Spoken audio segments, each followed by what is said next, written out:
రకరకాల వృత్తులు. ఈ మానవ దైనందిన జీవితంలో ఎన్నో వృత్తులు మనకున్న జ్ఞానాన్ని బట్టి, మనకున్న చదువును బట్టి. అందరూ చదువుతారు ఏమంటే, అందరూ చదువుతారు. 8 మానేశ్వరుడు ఉన్నారు, కొందరు ఉన్నారు. కొందరు 6 చదివి మానేశ్వరులు ఉన్నారు, కొంతమంది 5 చదివి మానేశ్వరులు ఉన్నారు, కొందరు 10th చదివి మానేశ్వరులు ఉన్నారు, కొంతమంది ఇంటర్మీడియట్ చదివి డిగ్రీ చదివి మానేస్తున్నారు, కొంతమంది ఉద్యోగాలు చేసేవాళ్ళు ఉన్నారు. పీక్గా మానవ జీవితంలో మనకున్న జ్ఞానాన్ని బట్టి మనం కొన్ని పనులు చేస్తూ ఉంటాం. ఈ వృత్తుల ద్వారా, ఈ పనుల ద్వారా, ఈ యొక్క ఉద్యోగాల ద్వారా, ఈ యొక్క చదువుల ద్వారా మనం ఎవరిని మహిమపరచాలట? దేవుని. ఈరోజు మనకి ఇచ్చిన విషయం దేవుని మహిమపరచుట, కీర్తించుట, కొనియాడుట, స్తోత్రించుట, ఇవన్నీ కూడా దేవుని మనం కనపరిచేటటువంటి మాట. ఈ కనపరచడం ద్వారా ఎంతమంది దేవునికి ఇష్టలుగా ఉన్నారు? ఈ మహిమ ఘనత కీర్తించడం ద్వారా ఎన్ని పట్టణాలు, ఎన్ని నగరాలు, ఎన్ని గ్రామాలు, ఎన్ని కుటుంబాలు దేవుని కర్మలో ఈరోజు మనం జ్ఞాపకం చేసుకుంటాం. ఎందుకు మనం దేవుని మహిమపరచాలి? అమ్మా, ఎందుకు మనం దేవుని మహిమపరచాలి? 125 కీర్తన సార్, 125 కీర్తన 3వ వచనం చూడండి సార్. 125 కీర్తన 3వ వచనం.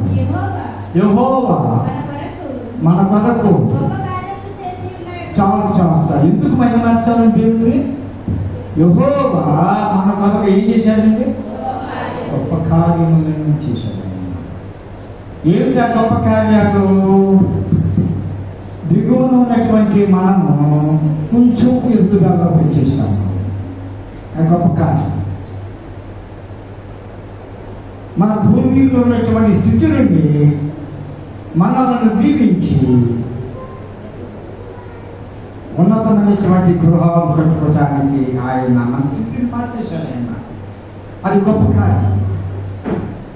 ఇదివరకు చదువు లేవు, చాలాసార్లు చెప్పాను నేను. చదువుకున్న వాళ్ళు ఇక్కడ హాస్టల్కి వెళ్ళి కష్టపడి చదువుకొని విద్యావంతులైన వాళ్ళు లేరు ఇక్కడ. ఈ రోజున మన సంఘం నుండి మంచి స్థితి, మంచి జ్ఞానం, మంచి వివేకం ఎక్కడెక్కడో దూర ప్రాంతాలకు వెళ్ళిపోయి మన ఆదైనా సరే నిడదొక్కుని చదువుతున్న పిల్లలని మనం చూస్తున్నాం. అది గొప్ప కార్యం. అయ్యో మేము ఉండలేము, మేము చదువులో అనుకున్న వాళ్ళు ఈరోజు ఏం చేస్తున్నారు? చదువు లేకపోతే నేను ఉండలేను, స్కూల్కి వెళ్ళకపోతే నేను ఉండలేను, కాలేజీకి వెళ్ళకపోతే నేను ఉండలేను అనేటటువంటి పరిస్థితికి మన పిల్లలు వచ్చేసాం. గొప్ప కార్యం. యోగ గ్రంథం చూడండి సార్. యోగ గ్రంథం 37వ అధ్యాయము 5వ వచనం చూడండి సార్. యోగ గ్రంథము 37:5.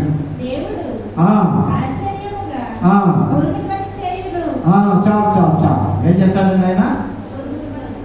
ఇంత గొప్ప దేవుడు నుండి ఆశ్చర్య కార్యములు చేసే దేవుడు. యోగు తన జీవితంలో కని విని ఎరగనటువంటి రీతిలో గొప్ప కార్యములను ఆయన సంపాదించుకున్నాడు. మన తెలుసు యోగి చరిత్ర.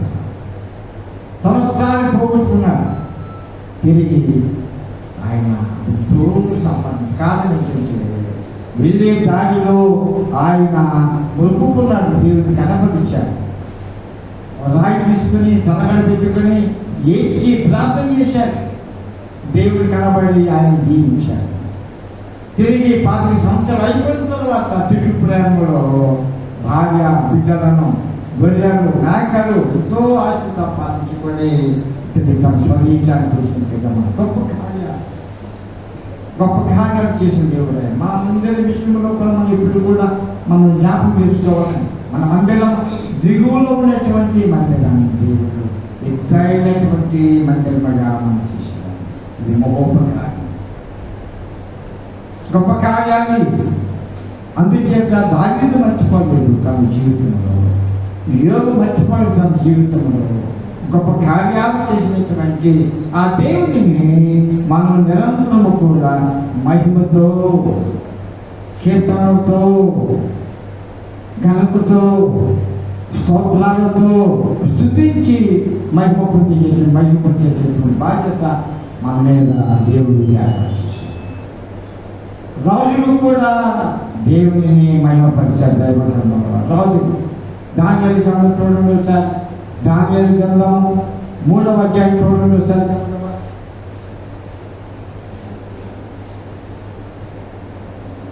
దానియేలు గ్రంథము 3వ అధ్యాయం 27వ వచనం చూడండి.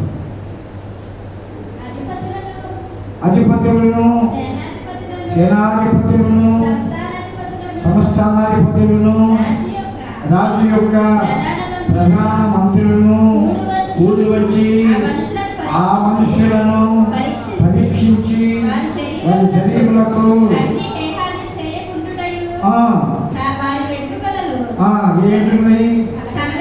వెంట్రుకలు మర్చిపోయాడు. ఆ తల వెంట్రుకలలో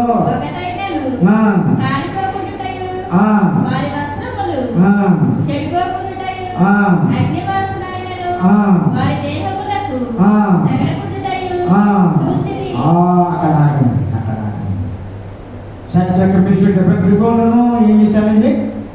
అగ్నిగోళంలో పనులు చేసేసారు, బయటికి తీశారు. 4వ మనిషి కనపడ్డాడు కనుక, వారు కాలిపోలేదు కనుక, వారి బట్టలు కానీ, వారు వేసుకున్నటువంటి చెప్పులు కానీ, వారికి దేహం కానీ అది కాలిపోలేదు కనుక వారు బయటికి వచ్చిన తర్వాత ఏం జరిగిందండి? ఎంతమంది వచ్చారు? అధిపతులు వచ్చారు, సేనాధిపతులు వచ్చారు, సంస్థానాధిపతులు వచ్చారు, ప్రధానమంత్రులు వచ్చారు. కూడి వచ్చి ఆ మనుషులను పరీక్షించి ఏ మనుషులు వారు? ఆ ముగ్గురు పెట్టుకుని పరీక్షించి ఏం చేశారు? వారి శరీరములకు అగ్ని హాని చేయకుండాటయో, వారి తల వెంట్రుకలలో ఒకటైన కాలిపోకుండాటయో, వారి వస్త్రములు చెడిపోకుండాటయో, అగ్ని వాసనైనను వారి దేహములకు తలముంటయో చూచేరి. ఎంత గొప్ప మాట! ఎన్నోండి, ఎన్నో ఉన్నాయి. తల వెంట్రుకలు చూశారు, వస్త్రాలు చూశారు, దేహం చూశారు. అన్నిటిని చూసిన తర్వాత వారికి ఏది కూడా వాసన, కాలిపోయినటువంటి వాసన ఊసిన అర్థమైపోతుంది అండి. బట్టలు కాలిపోయినా, బట్టలు కాలితే ఒక వాసన అవుతుంది, తలెంటులు కాలితే అదొక కమ్ములు కంపు అదొక వాసన అవుతుంది, ఒళ్ళు కాలితే అదొక వాసన అవుతుంది, మురికి పొట్లు కాలితే అదొక వాసన వస్తుంది, ఆయిల్ పొట్లు కాలితే ఆ వాసన లేదు. 3-4 రకాల వాసనలు చూశారు ఇక్కడ. చూస్తే వాడికి ఏం కలిగిందండి? ఏం కలిగింది? తగలకుంటే చూచేరి ఏమైంది? సంతానం నిలుగదు లేదు.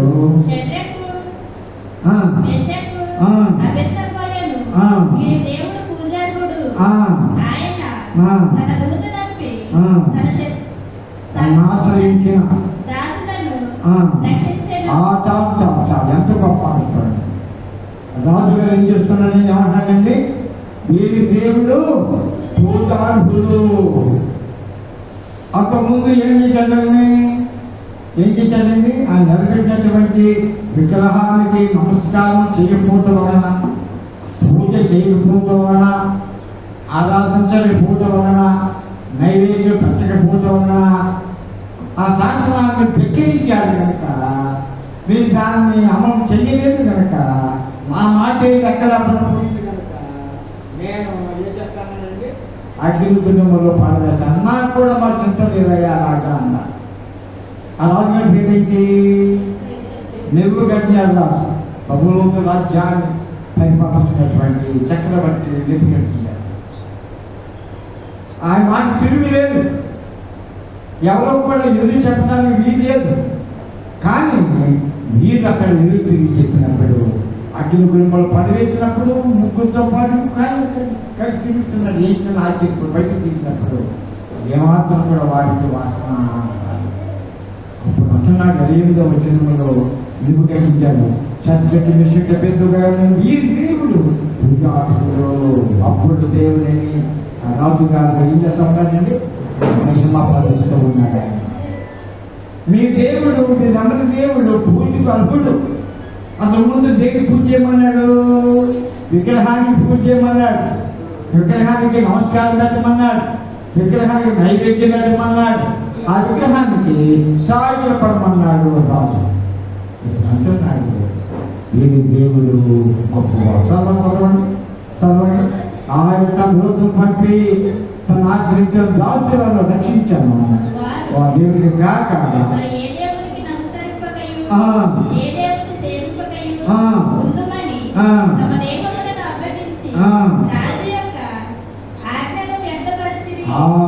దేవుని మహిమపరిచే బిడ్డలు కనుక మీరు ఏం చేశారండి?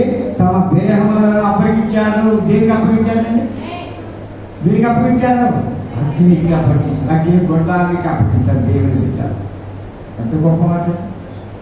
దేవుని మహిమపరచడం ఎంత గొప్పదో, దేవుని కీర్తించడం ఎంత గొప్పదో, దేవుని ఆ మహిమపరుస్తూ ముందు సాగడం ఎంత గొప్పదో వారు గొప్పగా గ్రహించినటువంటి దాసులు వారి దేహములను అగ్నికి అప్పగించారు. అప్పగించినటువంటి వారి యొక్క ప్రార్థన దేవుడు ఆలోచించి చక్రవర్తి యొక్క మనోన్నతమును తీర్చి ఆయనతో మాట్లాడుతున్నాడు. దేవుడిని నిర్బంధిస్తూ, ఓ దేవుడు నమ్మిన దేవుడు పూజారుడు. పూజారుడు అంటే పూజింపదగిన వాడు అని అర్థం. ఇంకొక రాజును చూద్దాం, ఇంకొక భగవంతుని చూద్దాం. మనం 6వ అధ్యాయానికి చేయాలి. దానిలో చూద్దాం. 6వ అధ్యాయానికి చేయాలి. 6వ అధ్యాయంలో 19వ వచనం చదవండి. దానియేలు గ్రంథము. అమ్మా, తెల్లవారుజామున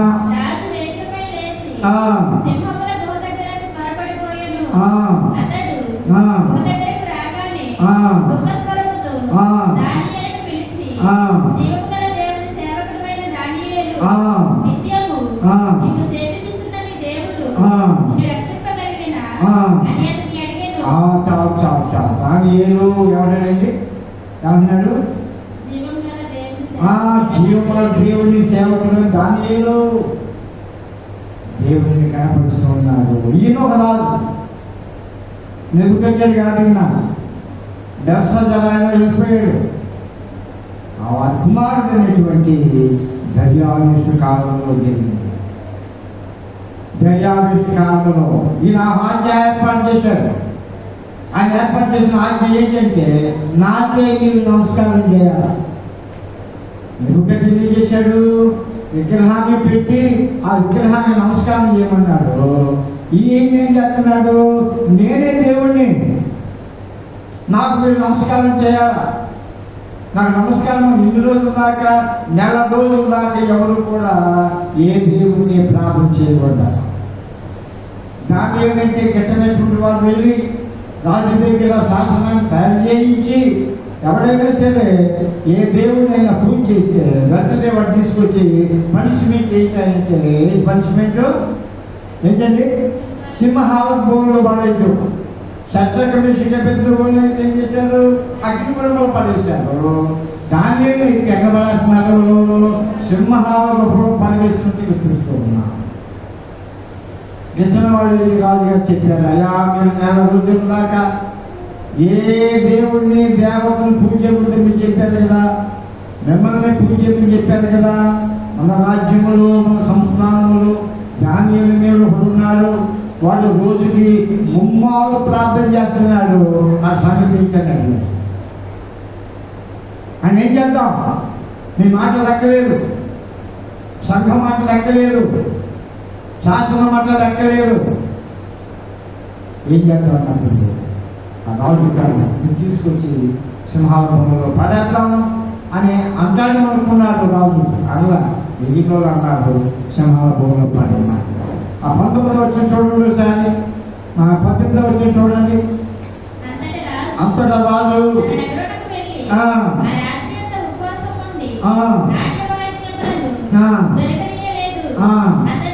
ఆ. నిద్ర పట్టకపోయెను. ఎంత గొప్ప రాజు గారికి నిద్ర పట్టలేదండి. ఏమా మన ఇంట్లో ఎవరైనా ఇబ్బందులు ఉన్నాడంటే పట్టించు ఏమండి చాలా వరకు మన జాతి దయ కరుణ ఉండదండి మనకి. అని రాజు గారికి నిద్ర పట్టలేదు. తెల్లవారుతూ ఉన్నాడు. అంతట 19వ వచనం చూడండి. తెల్లవారుజామున రాజు వేగమే లేచి సింహముల గుహ దగ్గరకు ఆ, త్వరపడిపోయెను. ఆ, అతడు ఆ, గుహ దగ్గరకు రాగానే ఆ, దుఃఖ స్వరముతో ఆ. దానియేలును పిలిచి, ఆగండి. ఏం చేస్తాడండి? ఏం చేస్తాడమ్మా? నవ్వుకుంటూ వెళ్ళాడండి, ఏడుస్తూ వెళ్ళాడు, దుఃఖంతో వెళ్ళాడు.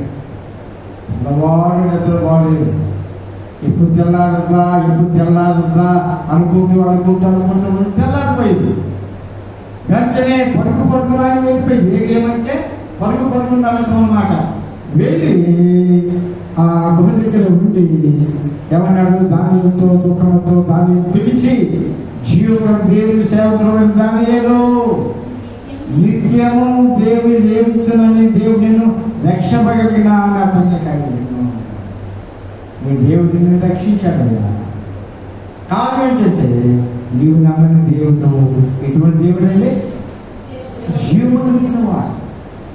నిద్రపోయే దేవుడు కాదాయన, శపించే దేవుడు కాదాయన. ఆయన కుడుకు పడి మనం మర్చిపోయే దేవుడు కాదాయన. సత్యకృషిక విద్యులు కట్టున్నాడు. నిపుణంగా మీరు నమ్మని దేవుడు పూజాడు. ఇక్కడ దర్యావేస్తున్నాడు అంటున్నాడు. ఈ దేవుడు జీవబద్ధమైన దేవుడు, మహిమ పరుస్తూ ఉన్నాడు. ఇంకొక మాట చూద్దాము. సమూయేలు గ్రంథం చూద్దాం. మొదటి సమూయేలు గ్రంథంలో 18వ అధ్యాయము 18వ వచనం చూద్దాం. దావీదు గారు మాట్లాడారు కదా. అందుకు దావీదు రాజునకు అమ్మా అల్లుడిని పంపిస్తాడమ్మా. ఆడు పంపించేశాడు. దావీదు పంపించేశాడు. అందుకు దావీదు రాజునకు అల్లుడగుటకు నేను ఎంతటి వాడను. దేవుని యందు భక్తిమైనటువంటి దావీదు రాజుగారికి అల్లుడి సమయం వచ్చింది. రాజుగారి ఇంటికి అల్లుడిగా వెళ్ళి రాజభోజనం తినేటటువంటి సమయం ఆసన్నమైంది. అక్కడ వార్త అన్నాడు, రాజుగారికి నేను అల్లుడుటకు నేను. ఈ కేసుల గ్రంథం అంతట్లో మనం చూస్తూ ఉంటుంటే ఇలాంటి కార్యాలు ఎన్నో జరిగింది దావీదు జీవితంలో. దావీదు అంటున్నాడు 150 క్రితంలో, యెహోవా మనల్ని గొప్ప కారణం చేశాను.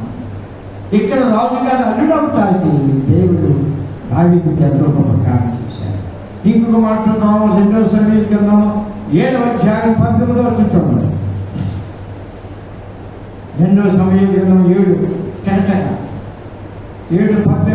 దావీదు రాజు లోపల ప్రవేశించి యెహోవా సన్నిధిని కూర్చుండి ఇలాగున మనవి చేశాను, నా ప్రభువా యెహోవా, ఎంతగానో నన్ను హెచ్చించుటకు నేను ఎంతటి వాడను, నా కుటుంబము ఏ పాటిది.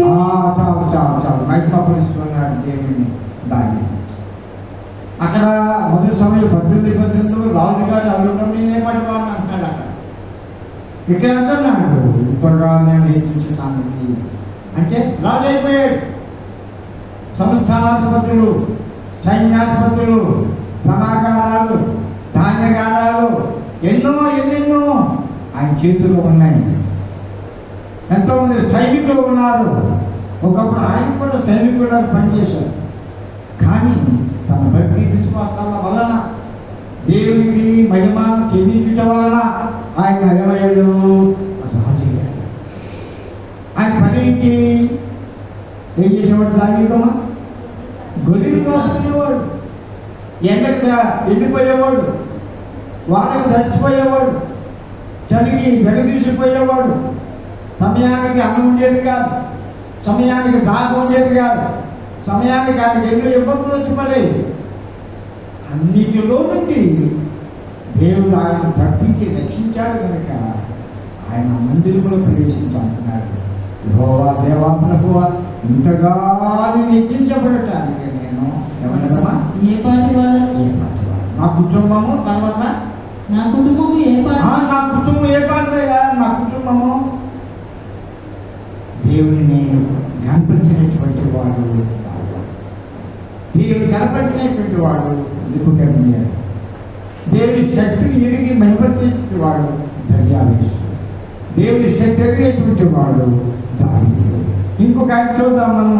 మొదటి రాజులు 8వ అధ్యాయము 27వ వచనం చూడండి. మొదటి రాజులు 8వ అధ్యాయము 27వ వచనం.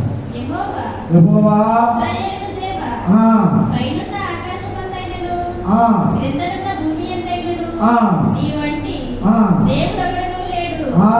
చాలు నీ మంచి వాడు ఎవరంటున్నారన్నమాట? సులోమోను నీ మంచి వాడు ఎవడనో లేడు అంటూ 28వ వచనం చూడండి. మొదటి రాజు 8వ అధ్యాయం 28వ వచనం. ఇశ్రాయేలుల సమాజకులందరూ చూస్తుండగా సొలొమోను యెహోవా బలిపీఠం ఎదుట నిలువబడి ఆకాశము తట్టు చేతులెత్తి ఇట్లనెను, యెహోవా ఇశ్రాయేలుల దేవా, పైనున్న ఆకాశమందైనను క్రిందనున్న భూమి యందైనను నీ వంటి దేవుడు ఒకడునూ లేడు.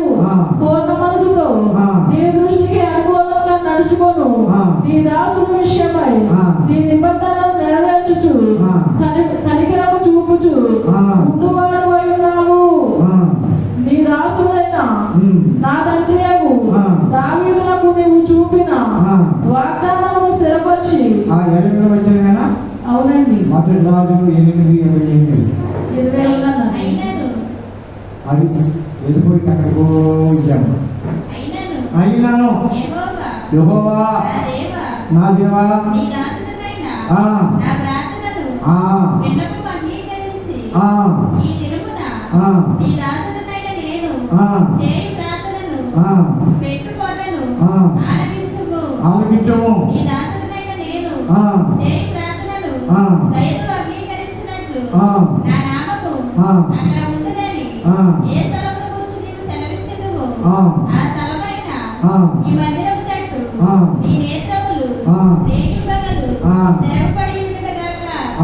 మరియు నీ దాసుడనైన నేనును నీ జనులైన ఇశ్రాయేలీయులను ఈ స్థలము తట్టు తిరిగి ప్రార్థన చేయునప్పుడెల్లా నీ నివాస స్థలమైన ఆకాశమందు విని మా విన్నపము అంగీకరించుము.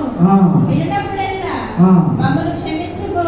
చాలు ఆలకించము, క్షమించము. క్షమించే దేవుడు, ఆలకించే దేవుడని సొలొమోను రాజు గ్రహించారు. ఆయన కీర్తిని, ఆయన నామమును మనం కనపరుస్తుంటే ఆయన ఏం చేస్తుంటాడు? మన ప్రార్థన అనిపిస్తాడు. మన ప్రార్థన వింటాడు ఆయన. అయ్యో నా ప్రార్థన జవాబు లేదే, నా ప్రార్థన దేవుడు వినటం లేదని ఫీల్ అవుతాం మనం. కానీ ఆయన మహిమ, ఆయన కీర్తి, ఆయన స్తోత్రం చేయడం మనం శ్రద్ధ కలిగి ఉంటే ఆయన మన ప్రార్థన ఆలకిస్తాడు. రెండవది, ఆయన మన పాపములను క్షమిస్తాడు. అందుచేత నేను 103వ కీర్తన అంటాడు దావీదు మహారాజు మళ్ళా, నా ప్రాణమా యెహోవాను సమర్పించుము, నా అంతరంగ సమస్తమైన పరిశుద్ధ నామమును సమర్పించుము, నా ప్రాణమా యెహోవాను సమర్పించుమని చెప్పు కాలంలో దేవుని మరుగుడు అనే మాట అక్కడ చూస్తుంటాం. కనుక మన ప్రార్థన ఆలకించేవాడు, క్షమించేవాడు, మన ఉపకారాలు చేయవాడు, మేలు చేయవాడు ఆయన. అందుకే ఆయన పూజనీయుడు, కీర్తనీయుడు, ఆయన మహిమకు అర్హుడనేది ఇక్కడ మనం యెషయా గ్రంథంలో చూద్దాం. దేవతలతో దేవుని మహిమపరుచుకున్నారు. యెషయా గ్రంథము 6వ అధ్యాయము 2 నుంచి చదువుదామా? యెషయా గ్రంథము 6 నుంచి 2. పైగా శరాపులు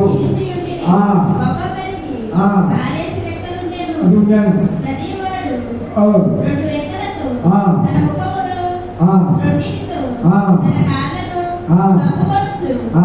రెండింటితో ఎగురుచుండెను. ఉమ్. వారు సైన్యములకు అధిపతియగు యెహోవా ఆ. పరిశుద్ధుడు పరిశుద్ధుడు పరిశుద్ధుడు పరిశుద్ధుడు సర్వలోకము ఆ. ఆయన మహిమతో నిండి ఉన్నది అని ఆ. గొప్ప స్వరముతో ఆ. గాన ప్రతిగానములు చేయుచుండిరి. చాలా దేవదూతానికి దేవుడు మహిమపరుస్తున్నారు. ఎక్కడ పరలోక రాజ్యంలో శరాపులు కెరపులు వాళ్ళందరూ కూడా పరలోక రాజ్యంలో దేవుడిని ఎలా కీర్తిస్తున్నారు? ఎలా కీర్తిస్తున్నారండి? ఎలా కీర్తిస్తున్నారు? ఆయన పరిశుద్ధుడు పరిశుద్ధుడు పరిశుద్ధుడు అని ఒక కంఠంతో కంఠంతో ఆయన మహిమపరుస్తున్నారు. ఇది ఎవరు చూస్తున్నారు దర్శనంలో? యెషయా చూస్తున్నారు. యెషయాకి దర్శనం కలిగింది యవనస్తుడు. సేవ చేయాలని ఆశ కలిగి ఉన్నారు. ఎక్కడికి వెళ్ళాలో తెలియదు, ఎవరు పంపుతారో తెలియదు, ఏ ప్రాంతం వెళ్ళాలో అర్థం కావడం లేదు. అలా అనుకుని యెషయా ఏం చేశాడు? నిద్రపోయాడు.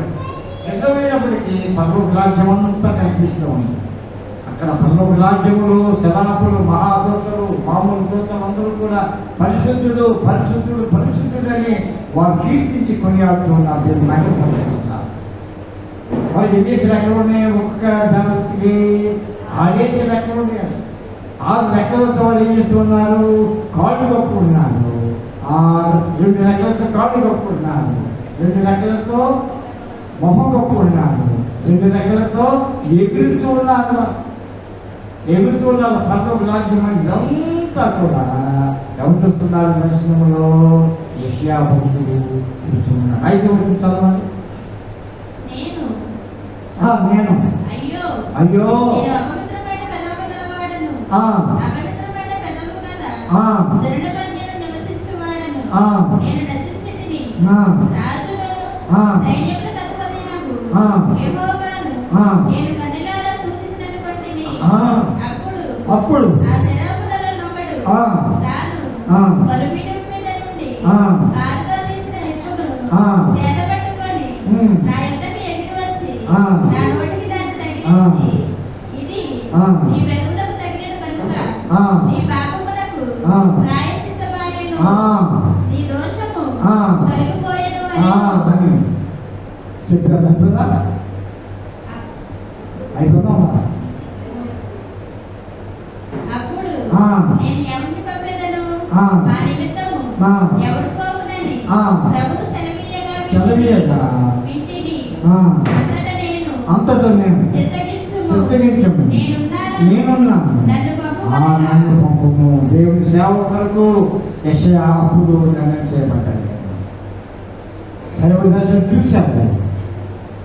అతనికి అపవిత్రమైన పెదవులుగా ఉన్నవని ఒప్పుకున్నాడు. దేవత వచ్చి పెదవులకు నిప్పు పెట్టింది, కాలం పెట్టింది. ఈ పాపములన్నీ కూడా పరిహరింపబడినవి. నువ్వు నీతిమంతులు అయిపోయి ఉన్నప్పుడు అలా నీ సేవ చేయడానికి నేను వెళ్ళాలనుకుంటున్నాను. వారు పంపుతారు, నువ్వు వెళ్ళు. దేవుని చిత్తమైన తీసుకెళ్ళి గొప్ప సేవ చేశాడు.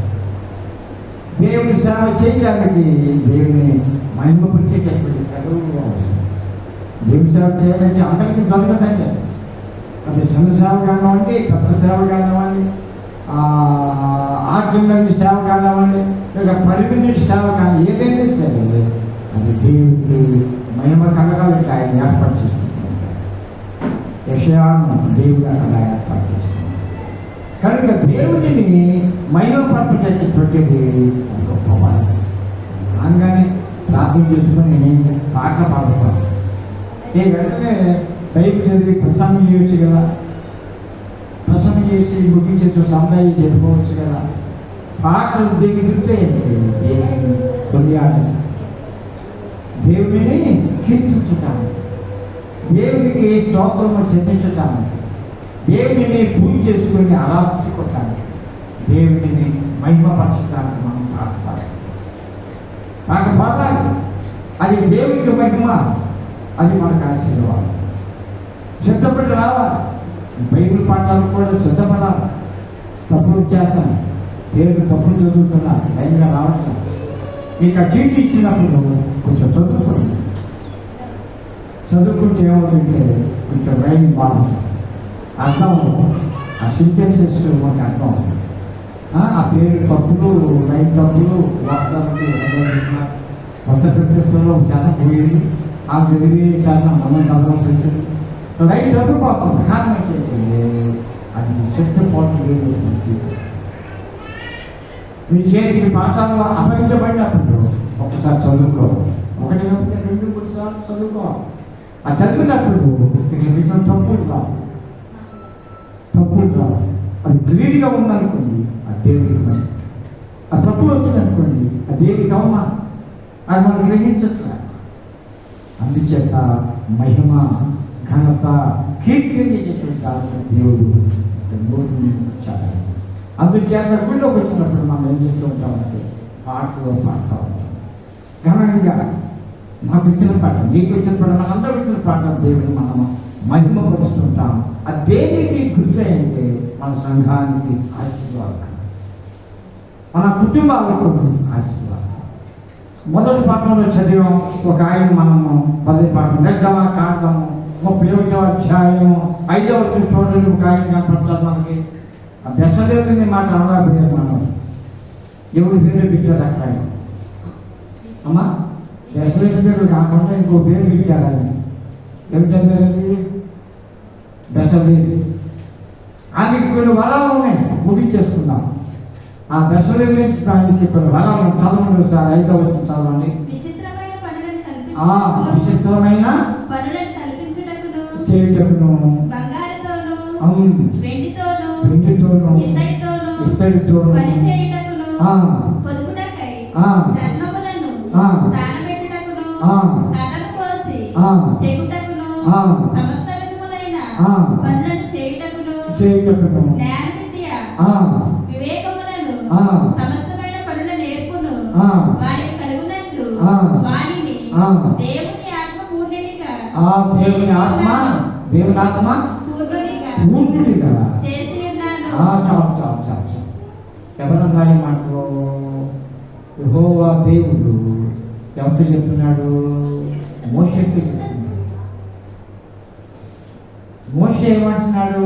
అయ్యా, నాకు నచ్చుంది, నేను మాట్లాడలేను. అయ్యా, ఇశ్రాయేలీయులు తెలివి గలవాళ్ళు నన్ను ఒప్పుకోరు, నన్ను కొడతారు, తిడతారు, నన్ను అంగీకరించారు అని ఎన్నెన్నో సాగు చెప్పాడు మోషే. నీ నిర్గమాకాండం 5వ అధ్యాయంలో ఒకటి చదువుతూ ఉంటుంటే బెసలేలుని చెప్పి వ్యక్తిని దేవుడు ఉదాహరణగా చెప్తూ ఉంటాడు. ఈ బెసలేలుని చెప్పి వ్యక్తి కంసాలు పనిచేస్తూ ఉంటాడు, వడ్లను పనిచేస్తూ ఉంటాడు. కంసాలు పనిచేస్తూ ఉంటాడు, వడ్లకి పనిచేస్తూ ఉంటాడు. ఎందుకు? దేవుని ఆత్మ ఆయనను ఆవరించి ఉన్నది. ఎందుకు దేవుని ఆత్మ ఆవరించి ఉన్నాయంటే అసలు ప్రార్థనాపరుడు. బెసలేలు దేవునికి స్తుతి చెప్పించేటటువంటి పని కలిగిన వాడు, దేవుడిని కనపరిచేటువంటి బెసలేలు. అందుచేత బెసలేలుని దేవుడు ఉదాహరణగా తీసుకొని మోషే యొక్క భయమును పోగొట్టడానికి బెసలేలుకున్నటువంటి పనితనాన్ని, ఆయనకు ధైర్యాన్ని గురించి బోధిస్తుంది. దేవుడు ఆత్మ చేత బెసలేలు పంపిణీ చేశాడు. నీవు కూడా ధైర్యం కలిగి ఉండాలి మోషే. నీవు కూడా నేను చెప్పిన పనిని వినాలి, ఆలోచించాలి, గ్రహించాలి అనేటటువంటి బోధ మోషేతో దేవుడు చెప్తాడు. మనం కూడా ఒకసారి బలహీనమైపోతూ ఉంటాం. దేవుడి కార్యాలు చేయడానికి, దేవుని ద్వారా సేవ జరిగించుకోవడానికి, మనం సహాయం చేయడానికి మన కూడా కొంచెం ఎడగడుగు వేస్తూ ఉంటాం. మనం సైతం మనం ముందుకు వెళ్ళనివ్వడం, సైతం మనం కొట్టి మనం వెళ్ళనివ్వడం చేస్తూ ఉంటాడు సైతానుడు. కానీ దేవుడికి సేవ ఆనందకరంగా మోషే వలె సాగు చెప్పడానికి అవకాశం లేదు. మనం దేవుని మహిమపరచాలి. దేవుని మహిమపరచాలంటే విజయాన్ని మనము ఆదర్శం తీసుకోవాలి. దేవుని మహిమపరచాలంటే మనము రాజుని ఆదర్శం తీసుకోవాలి. దావీదు రాజుని మనం ఆదర్శం తీసుకోవాలి. సొలొమోను రాజుని మనం ఆదర్శంగా తీసుకోవాలి. ఇక్కడ బెసలేలు మనము ఆదర్శంగా తీసుకోవాలి. దేవుని ఆత్మ చేత ఆ దేవుని మహిమపరచాలి. 2వ పాఠంలో చూసాము కొలస్సే పత్రికలో 3వ అధ్యాయము 23 చదవండి ఎవరన్నా. ప్రభు వలన స్వాస్థ్యమును ప్రతిఫలముగా పొందుమని ఎరుగుదురు కనుక మీరేమి చేసినను అది మనుషుల నిమిత్తము కాక ప్రభు నిమిత్తమని మనస్ఫూర్తిగా చేయుడి. మీరు ప్రభువైన క్రీస్తునకు దాసులై ఉన్నారు. అన్యాయం చేసిన వానికి తాను చేసిన అన్యాయం కొలది మరలా లభించును, పక్షపాతం ఉండదు. అంతేనా? 24 సార్. కొలస్సే పత్రిక 3వ అధ్యాయం 24 వచనం. ప్రభు వలన స్వాస్థ్యమును ప్రతిఫలముగా పొందుమని ఎరుగుదురు కనుక మీరేమి చేసినను అది మనుషుల నిమిత్తము కాక ప్రభు నిమిత్తమని మనస్ఫూర్తిగా చేయుడి. ఆ మాట మనం జ్ఞాపకం చేసుకోవాలి. మహిమ పరచడం అంటే అర్థం ఏంటంటే మనస్ఫూర్తిగా చేయడం, యథార్థంగా చేయటం, నీతి కలిగి దేవుని ప్రశంసిద్దాం. అది కొలస్సే సంఘానికి పౌలు భక్తుడు మనుషులను తృప్తిపరచడం కారణం. ఎవరు తృప్తిపరచాలండి? దేవుని మనం ఆనందింపజేయడానికి మనం సేవ చేయాలి. మరి 3వ పాఠం చివరిగా చెప్తున్నాం. 3వ పాఠంలో లూకాసు సువార్త 17వ అధ్యాయము 9వ వచనం చూడండి ఒకసారి. 3వ అధ్యాయం 17:9. ఆ దాసుడు ఆజ్ఞాపింపబడిన పనులు చేసినందుకు వాడు దయచూపునని వారిని మెచ్చున అటుపరి మీరును మీకు ఆజ్ఞాపించబడినవన్నీ చేసిన తర్వాత మేము నిష్ప్రయోజకమైన దాసులము, మేము చేయవలసినవి చేసి ఉన్నామని చెప్పుడని. అందున ఆజ్ఞాపించబడినటువంటి పనులు చేయి. దేవుని కనపరచడం, మహిమపరచడం అంటే అర్థం ఏంటంటే ఆఖరిగా ఆజ్ఞాపించినటువంటి పనులు మనం ఆజ్ఞాపించారు. మనకు ఎన్నో ఆజ్ఞలు, 10 ఆజ్ఞలు ఇచ్చారు మనకి. వాటిలో ముఖ్యమైన ఆజ్ఞలు రెండే. ఆ 2 ఆజ్ఞలు ఏంటంటే నీ పూర్ణ ఆత్మతో, నీ పూర్ణ మనసుతో, నీ పూర్ణ బలముతో, నీ పూర్ణ వివేకముతో నీ దేవుని ప్రభువును ప్రేమించవలెను. అది మొదటి ఆజ్ఞ. 2వ ఆజ్ఞ ఏంటంటే నిన్ను నీకు వారిని. ఇవి ఏంటంటే ఆజ్ఞలను అనుసరించాలి. ఈ ఆజ్ఞలు కనుక మనం శిరసారం చేస్తూ ఉంటే మనం ఎవరికి భయపడుతున్నాం అవుతాము? దేవుని భయపడుతున్నాం. కనుక ప్రేమించిన సంగమా సభలిస్తాం. మనకుగా మనం పొగుడుకోవడం కాదు. భర్త భార్యను పోగొట్టడం ఈ లోకంలో ఉంది. భార్య భర్తను పోగొట్టడం ఈ లోకంలో ఉంది. భార్య భర్త పిల్లలు పొగుడుకోవడం. మా పిల్లలు ఎంత మా పిల్లలు ఎన్ని మార్కులు వచ్చాయి, మిత్రులకు వచ్చింది, ఆ పిల్లలకు వచ్చి ఇతరులకు వచ్చి మార్కులు పొగుడుకోవడం, మెచ్చుకోవడం ఇది కాదు మనకు. ఆయన చెప్పినటువంటి ఆజ్ఞలన్నింటిలో కూడా మనం అందరూ జీవించగలిగితే మన పిల్లలు బాగుంటారు, మన పశువులు బాగుంటాయి, మన బిడ్డలు బాగుంటారు, మన యొక్క వ్యవసాయాలు బాగుంటాయి, మనకి ఇచ్చిన జీవరాశులు బాగుంటాయి, మనం బాగుంటాం, మనం అందంగా ఉంటాం, ఆరోగ్యంగా అన్ని విషయాలు మనము అభివృద్ధి చెందుతూ ఎదుర్కొంటాం. కనుక దేవుడిని మహిమపరచాలి. ఇప్పుడు మన పనులలో నేను ఏ పనులు ఉన్నా, కూలి పని చేసినా, వ్యవసాయ పని చేసినా, ఇంకే పని ఏం చేసినా కూడా మన పనుల ద్వారా దేవుని మనము మహిమపరచాలి. అలాంటి మహిమ, అలాంటి ఘనత మనం చేయగలిగితే మనం క్షమించగలుగుతాము. మనము దేవునికి ఇష్టలు ఉండగలుగుతాము. మనము ఆయన ప్రేమను పొందగలుగుతాము. జనజనము కూడా అభివృద్ధి కూడా మనము అభివృద్ధి చేసి విస్తారమైన ఆశీర్వాదాలు మనం పొందగలుగుతాం. అలాంటి మహిమ అనుగ్రహించము, మహిమ ఘనత దేవుని చెల్లిస్తూ ఆ దేవుని పొందాలని మనలో చేస్తూ ఈ కొద్ది మాట్లాడుతూ నేను ముగిస్తున్నాను.